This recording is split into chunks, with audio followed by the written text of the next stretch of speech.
Okay, that's why. Every patient who comes to you, they always come stressed. You have to understand that. And before asking, you have to calm them down. If you see they're anxious, shaking, pain, all sweaty, needs water, give them water, give them tea, talk on some neutral topics, and try to understand the language the patient is speaking. You must not use your language, you must use the patient's language. And that's why, when talking on neutral topics, you can understand the language, and this is the language you have to use. What kind of language is that? This is the language of their sensations. You remember, everyone has a somatic nervous system and an autonomous nervous system. I cannot speak much, I will say in a nutshell.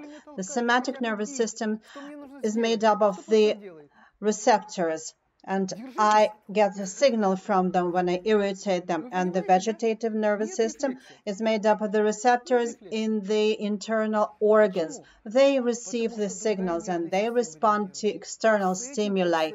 If I get pinched, I snap my hand away. Come here, I'll pinch you. See, I'm pushing her, and nothing happens. She's just giggling. And as soon as I pushed her, her muscles organize themselves, and she gives an immediate response. What happens here? I am pushing the same way, but the muscles do not respond to the push. The internal organs respond. They respond with an emotion of anger or fear. Oh my God, why are they pushing me? They want to kill me. What is the patient doing? Hold on, don't come away. You understand, right? No reflex at all. Why so? Because the other nervous system is responding. If you look at this patient and this patient, you have to use different languages with them. This one will understand logical thinking, and this one will understand emotions, because she reacts emotionally. Let's look at these beautiful pictures. The vegetative nervous system responds with two types of signals, an emotion of anger or the emotion of fear. And why I'm talking about this in such detail immediately is because when a patient has a lesion in the autonomous nervous system, you cannot treat them by working on the muscles, on the joints, and on the ligaments. You have to work on the internal organs, meridians, and metabolism. They will need the internal organs restored. Why do then the muscles hurt? Because all organs have a reflex connection to the muscle. That's how it is in the body. If you're hungry, your muscles become hypertonic because you need to run and grab and bite and tear off. That's why every internal organ is associated with some particular muscle. If the organ in a subordination does not work, the muscle does not work as well.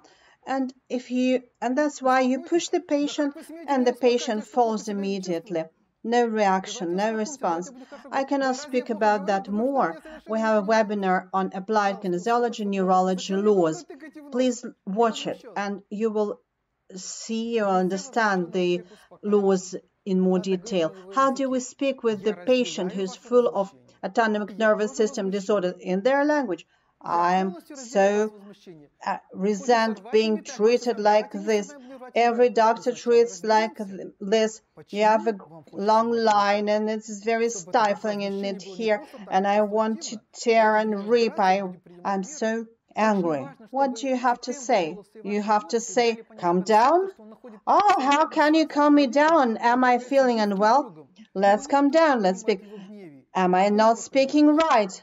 Please drink some water. Why do you give me this water? I'm all in rage. You cannot calm down a person when they're outraged. You have to speak their language. I share your outrage. I'm outraged just like you.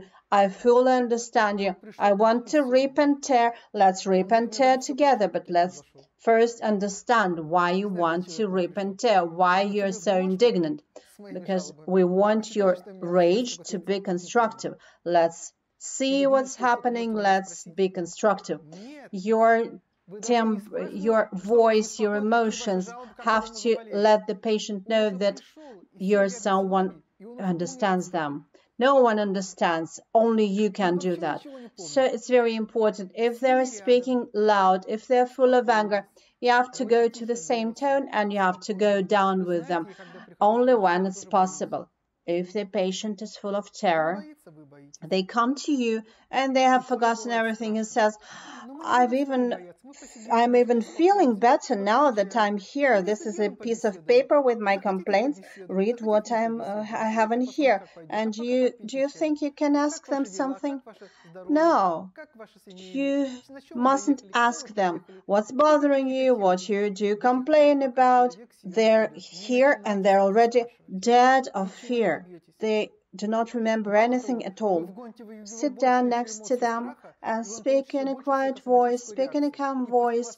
You can say, okay, when I come to visit the doctor, I'm scared as well. They're scared and you're scared. You will all can feel fear, but we will come down, we will have tea, and in between we'll talk. If you want, we'll talk. If you don't, we will not talk. How are you feeling? How is your health? How is your family? Which transport did you use? Any topic, any kind of topic, until the person regains their senses. Don't start asking questions right away, or they will feel even more fear, and you will get an even stronger somatic reaction, and they will be even more ill after the visit instead of being cured. That's why it's very important to speak the same way the patient speaks and to use the same words the patient uses. You have to pick up the language immediately. They have to understand that they have nothing to fear, that this is a friend next to them who understands them, not a doctor who looks at the watch all the time. I have 12 minutes to check you up and then I have a line. If we need, we'll